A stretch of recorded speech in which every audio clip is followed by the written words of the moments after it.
Good morning, this is Robert with Northwest Oregon Fishing Channel, and I'd like to spend some time with you on the water today showing you the next step in your trout fishing setup. So today I brought just a couple of poles with me. We are not on a trout lake, we are at a local river, nice place close to the house that I can come show you this demo, and it's legal to fish here, so that's kind of important. So first thing I'm going to do is I'm going to grab some poles. So this is the pole I showed you in the last video, and I call this one the club. I have two of these poles. They're exactly identical. This is the same setup with the forward fender, and this one has the red blades on it. So this is a custom design, or actually this is a factory design, and the gold with the red is a custom design. I don't know if this is still in production or not, but I modify them and make them like this because they work really well. And then on here is a really standard stock wedding ring with no modification. Now this is nice because you can put a worm slug on it and you can be fishing without having any worry that if they steal your worm, you're still in business. So first thing I'm going to do is I'm going to go ahead and work with this pole. I'm going to put it out. So slowly, I'm just going to set it in the water, loosen my drag a little bit, and I'm going to give it 2 pulls to get the spinner in the water and get it straight. The boat's running at approximately 1.1 mile per hour. I don't like to set up any slower than that. Sometimes I'll actually set up faster. So here I'm going to go and I'm going to count. Starting at 2, I'm going to get out to 25. 3, 4,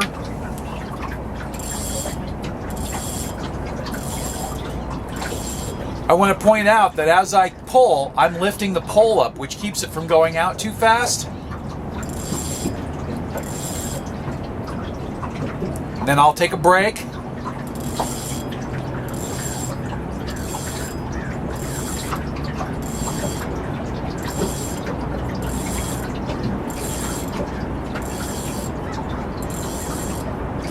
The amount of breaks I take or how slow I let out does depend a little bit on the actual depth of the water. When you're fishing in 20, 30 feet of water, if you're only letting out 20 or 30 feet of line, your biggest concern is not getting tangled up. But if you're fishing in 12 feet of water, which is one of my favorite lakes is that depth, then you want to be more concerned about getting on the bottom. And you never want to touch the bottom because you don't know what's going to happen. You touch the bottom, you can pick up grass, dirt, or you can get hung up right away.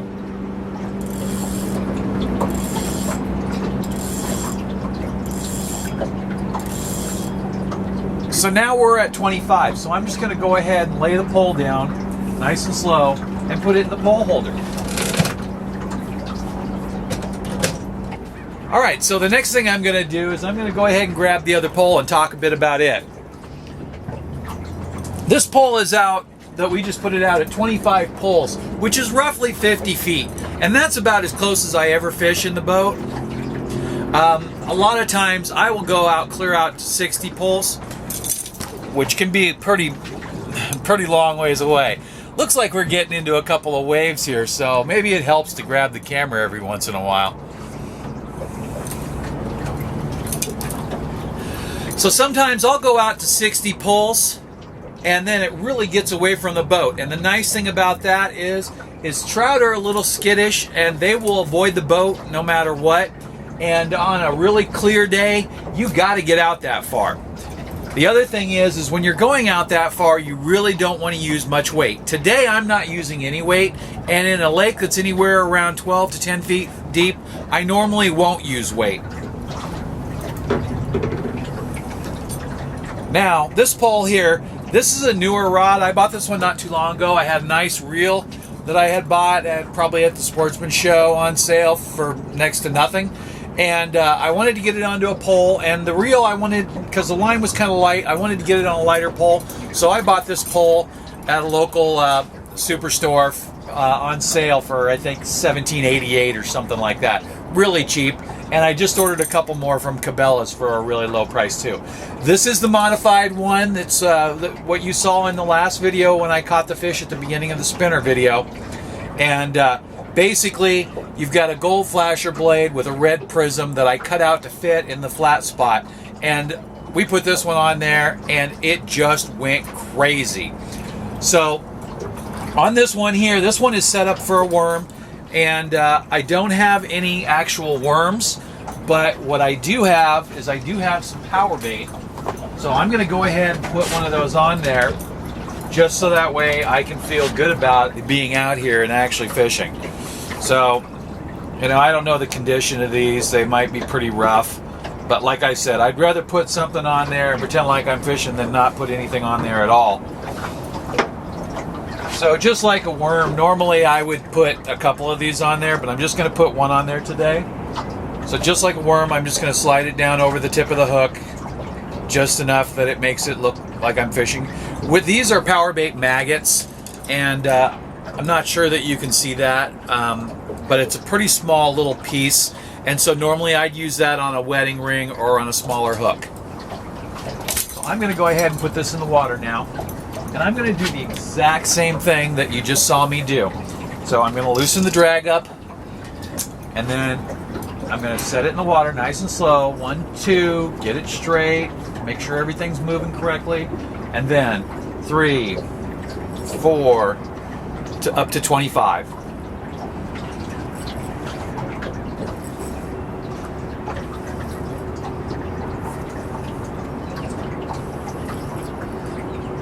So sometimes what I'll do is I'll take my finger and I'll set it on the spool like this, and I'll loosen the drag up really loose, so that way the actual drag is actually my finger and not the spool.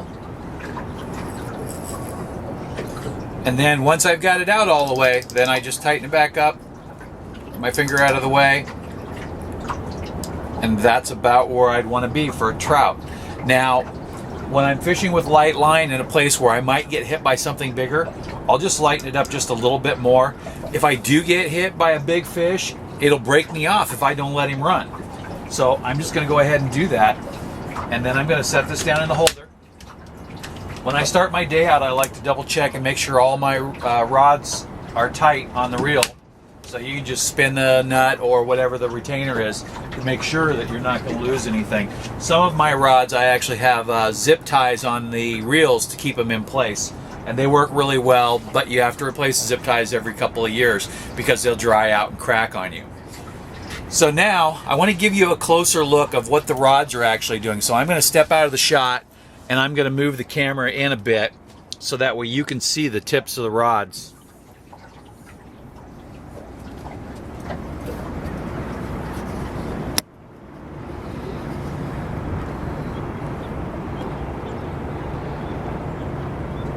Now you should be able to see that. That's a really nice motion. It should go at least 2 and then pause. Sometimes it'll go continually depending on your speed. 2 and pause, and that's the slowest you want to go. Otherwise, if it's pausing like 1 and then pause, then that means you're not actually moving fast enough for the spinner to work. There is some time when the fish are really cagey that you want to go slow, but normally if that's the case, you're going to want to move to a smaller spinner. And that would be, in my case, the Ford Fender Minis, which is what I use when I need to go smaller. And I'm going to show you on the white rod because it's easier to see, and the white rod is a lot softer.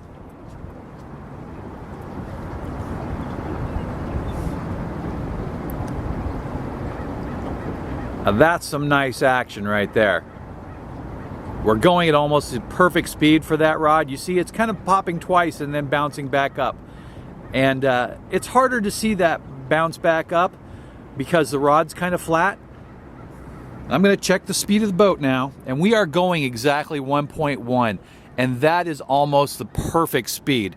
You never want to go below 0.9 because you really won't get the action that you want. So now the next thing that I'm going to do is I'm actually going to go ahead and I'm going to reel up these spinners.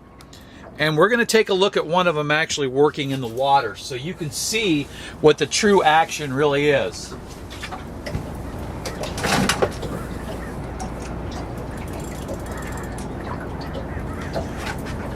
When you do pick up your rod to reel up, the first thing you usually need to do is tighten your drag just a little bit because it's usually just a little loose, and you want it to be loose. You don't want it to be so tight that if a big fish hits you that they basically break your stuff.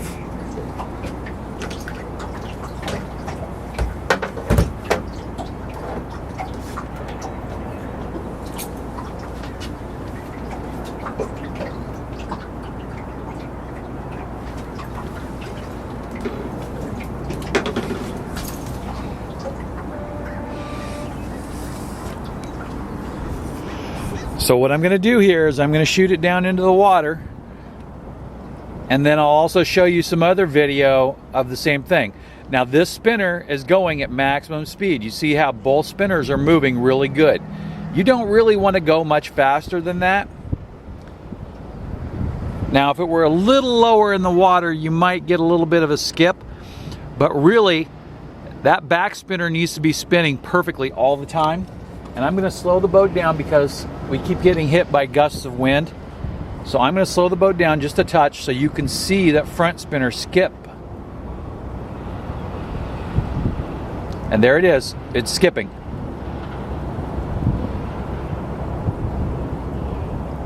Sometimes it completes a revolution and sometimes it doesn't. But that's what gives the pole that 1-2 skip action. Now I don't know if you can see into the water and you can see the wedding ring skipping back there, but the wedding ring, which is a smaller spinner, will spin with a lot less speed, and it's spinning real consistently behind the boat.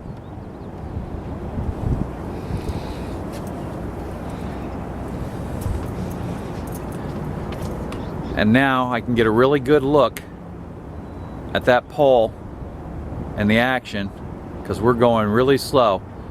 And you can see that action on that white pole really well.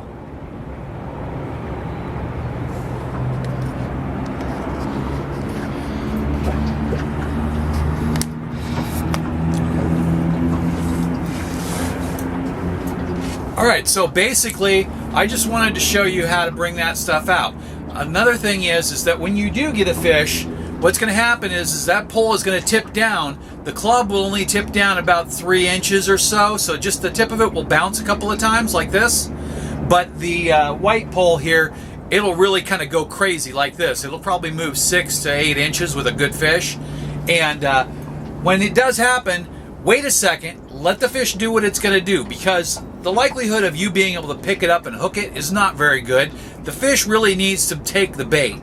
And once they take the bait and they start running, you're just going to pick the pole up and you're going to apply steady pressure. Similar to what you would do as if you were fishing with a tough line on a salmon pole. You're not going to jerk the pole, try to set the hook or slam it.